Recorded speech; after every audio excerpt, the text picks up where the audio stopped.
what we can take away along with us while we go back. I know this is a beautiful environment. The weather is very pleasant. We all are in a party mood and we are enjoying. But what is this celebration about? What is Pride all about? Can you share your thoughts? And then maybe I can go with you. What do you think about Pride? Change the mindset. Okay, so thank you for sharing.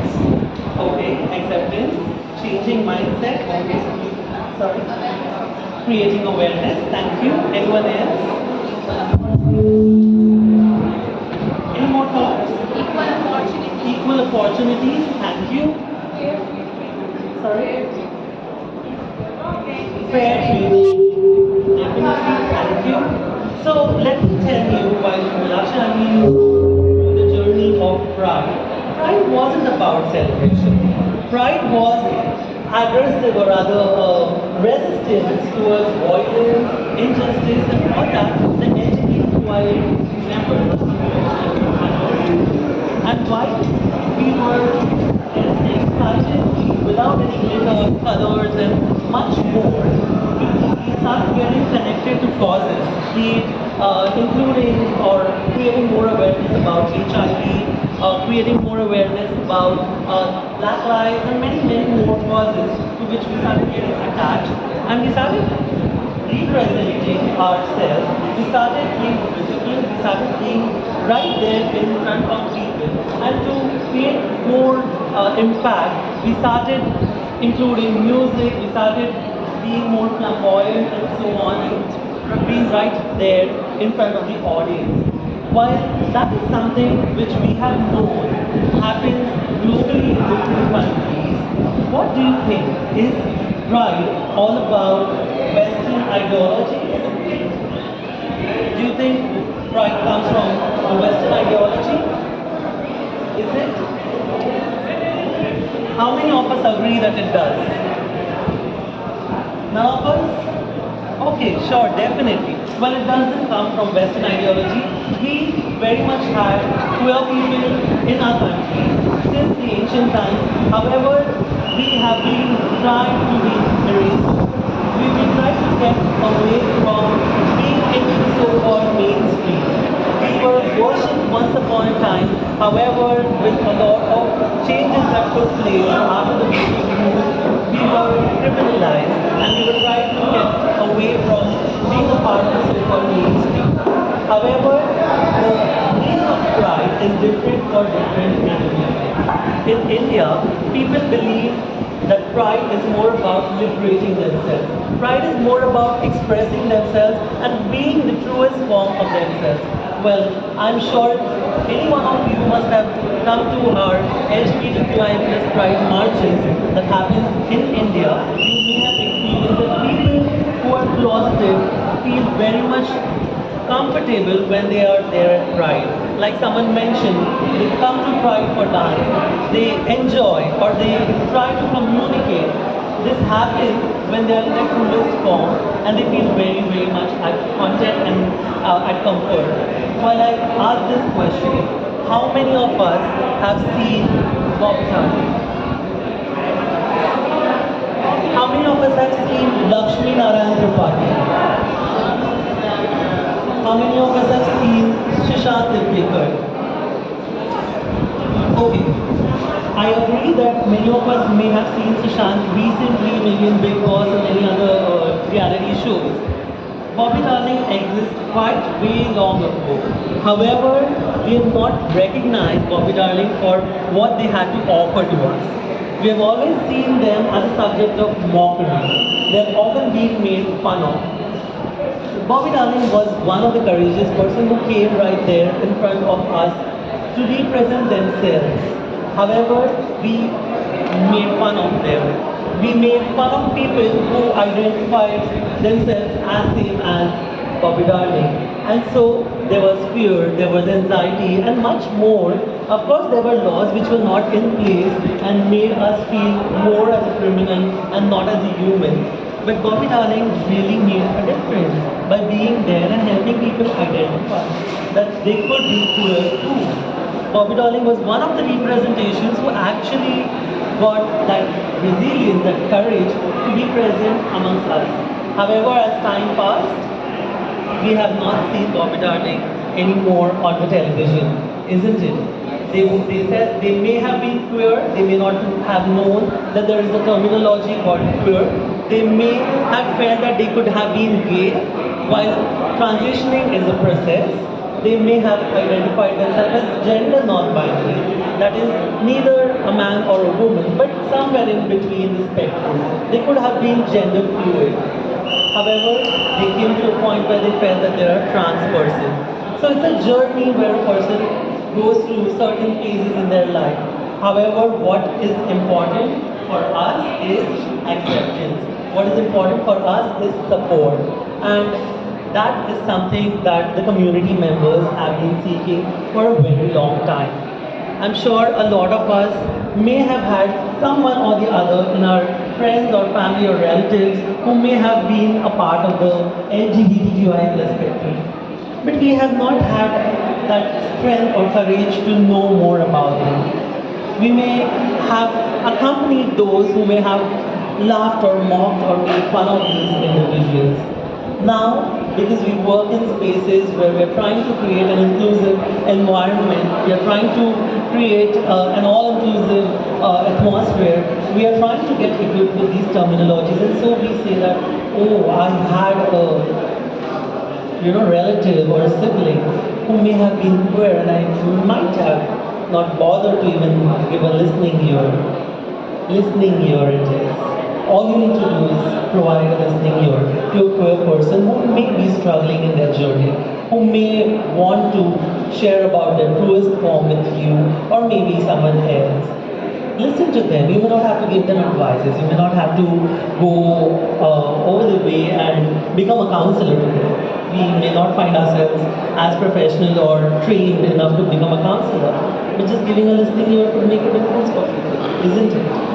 So this brings me to a point where I'm sure a lot of us know that the queer people have not been included in spaces, especially at workplaces. Okay, forget about the workplace. Let's first talk about the society.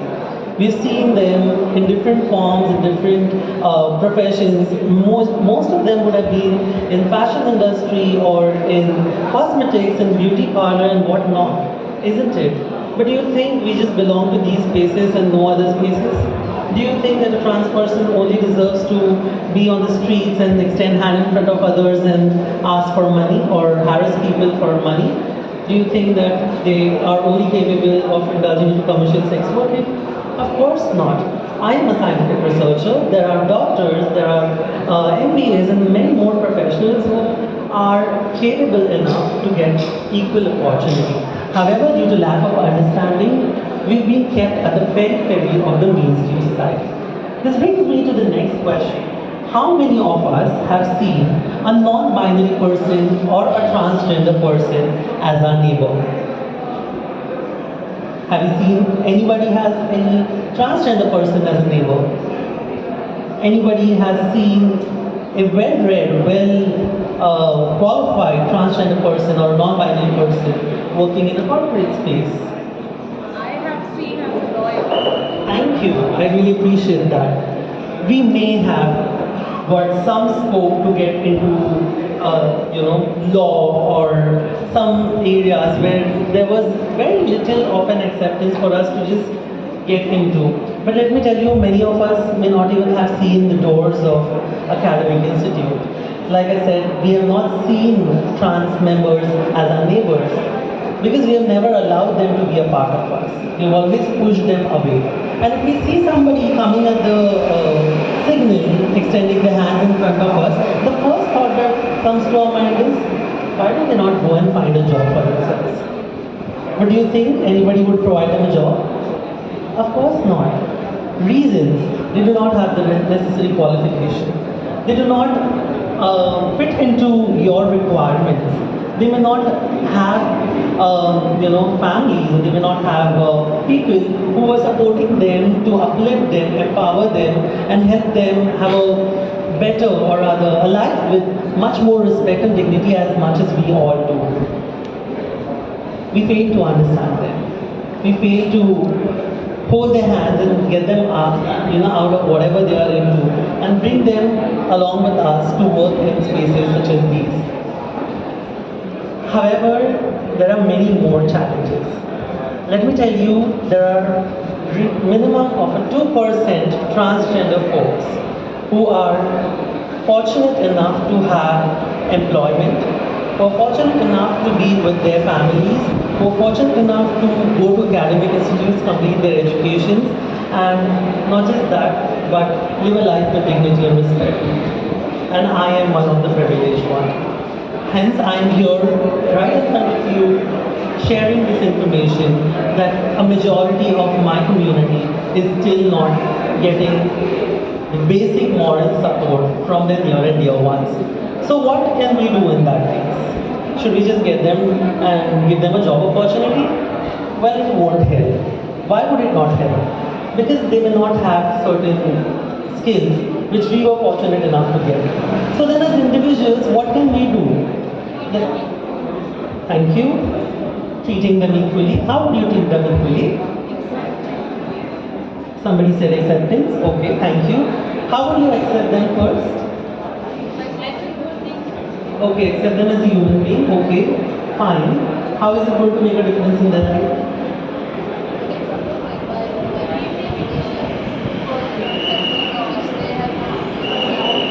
Thank you. So they are saying very, very good points and valid points. Support them by providing them basic necessities. It could be as minimal as providing them communication skills, basic vocational training which could help them empower themselves and find better opportunities in future. We as individuals are responsible to become inclusive first, and only then we can build a culture in an organization which then becomes an all-inclusive one. So I know for the fact that we work in a lot of spaces, however, inclusivity is something that people don't really understand unless they have queer people around them. For instance, let's say there is a person who may belong to alternate sexual orientation. Let's say they're homosexual. And in front of a homosexual person, you are talking about your partner. Okay, I'm using the word partner, I'm not saying a husband or a wife. You're talking about your partner, whereas this person does not have basic human right of getting married to their partner. They do not have the right to adopt their children.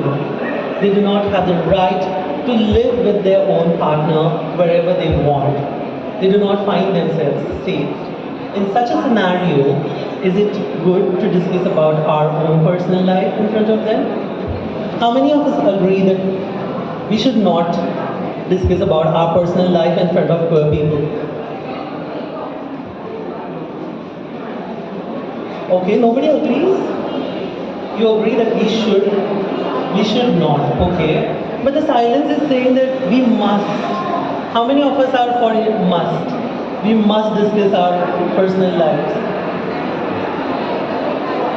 Of course, of course. Like Nalakshi Aunty mentioned, we need to ask, we need to be considerate, we need to be inclusive, and that's the point where we are asking them, hey, is it okay if I discuss with you something? And if they are okay, maybe you can go ahead. But if they are not okay, you going and still discussing about your personal stuff may really not make them feel included.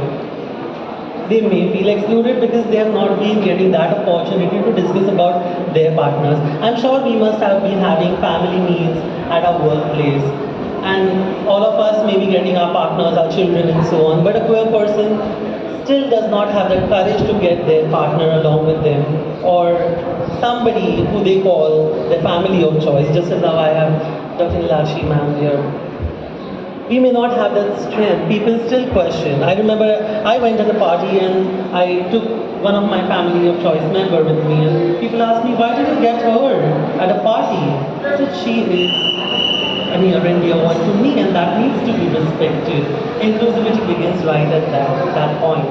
Then it begins with other aspects, be it gender sensitization workshop for our staff members, creating all-inclusive restrooms, I'm not talking about gender neutral restrooms, okay? Because when we talk about gender neutral restrooms, I know a lot of organizations may have men's, women's, and gender neutral, but the gender neutral space will not be utilized by anyone unless we have queer people in the organization. But even if we have queer people in the organization, they would still not go because then people will recognize that they are queer and they would not want to be out. So there's always this fear and anxiety that a queer person often goes through unless they find themselves very much safe at the organization that they work in. So I've been talking about all these things and there have been many more challenges. I don't want to bore you about all these, but why is this important? Why are we really talking about all these aspects? These are something basic and regular routine thing, isn't it? Then why is it important for us to even have this conversation at this moment? Why are we having this pride celebration? Aren't we all human beings? Are we all not supporting the people around? We are, aren't we? So when we're doing it, it's still not really making people feel inclusive. So what is it that we are lacking? Can somebody tell me? Awareness? We are creating awareness. So I'm like we're talking, so we're creating enough awareness. At a wider range, okay, to some extent, yes, thank you. Yes, you say something. Many of us are not accepting. Yes, true. We are not able to change our mindsets. Wow, I'm finding such wonderful responses. Which are the solutions in turn? I mean, question your own, mindsets, question your own thoughts, and see what is it that you could do. We may have the correct intent, but are we really putting it in action? Because what comes out of action is something that could be felt or experienced by a person, isn't it? Unless we don't put it into action or practice, we are not really making somebody feel included. Like for instance, I work at an organization and my dead name is a name that belonged to my previous identity. While I transitioned, my name has been changed and I am Nishta. So I joined this organization and I got called by a name that did not belong to me, and that was my dead name, in front of a lot of people in the training room. I was taken aback because there was an option of preferred name or the name that you affirm with. And I mentioned Nishta, yet I was called by the incorrect name. The least we could do is apologize, say sorry, and let the person know that we are in a learning phase. We are trying to learn more about the community. However, if I go wrong, please be considerate enough to correct me and I will be willing enough to learn more about the community. Basic little things, just as how use inappropriate pronouns. If you use any inappropriate language, like ma'am has mentioned, calling somebody Yuna or Hijra or Chokka would be very derogatory for them. Instead, asking them how would they want to be addressed. If it is their first name, you can call them by their first name. If it is their pronouns, you can use their pronouns. If they say they or them, and if you are not comfortable using they or them, you can always use their name. And if you are not comfortable with either, you can simply let them be. And you can do your own. The least you could do is be respectful towards a fellow human being and give them their space and create a safe space, just as how we all are having me over here at this moment. So, coming to this point that we all are very much included, whereas the queer community has been excluded for years and years together. And somebody said this at one point in time, that the onus of inclusion is on the people who are included and not the one on the ones who are excluded. So let's try to become more inclusive, first as an individual and then as an organization.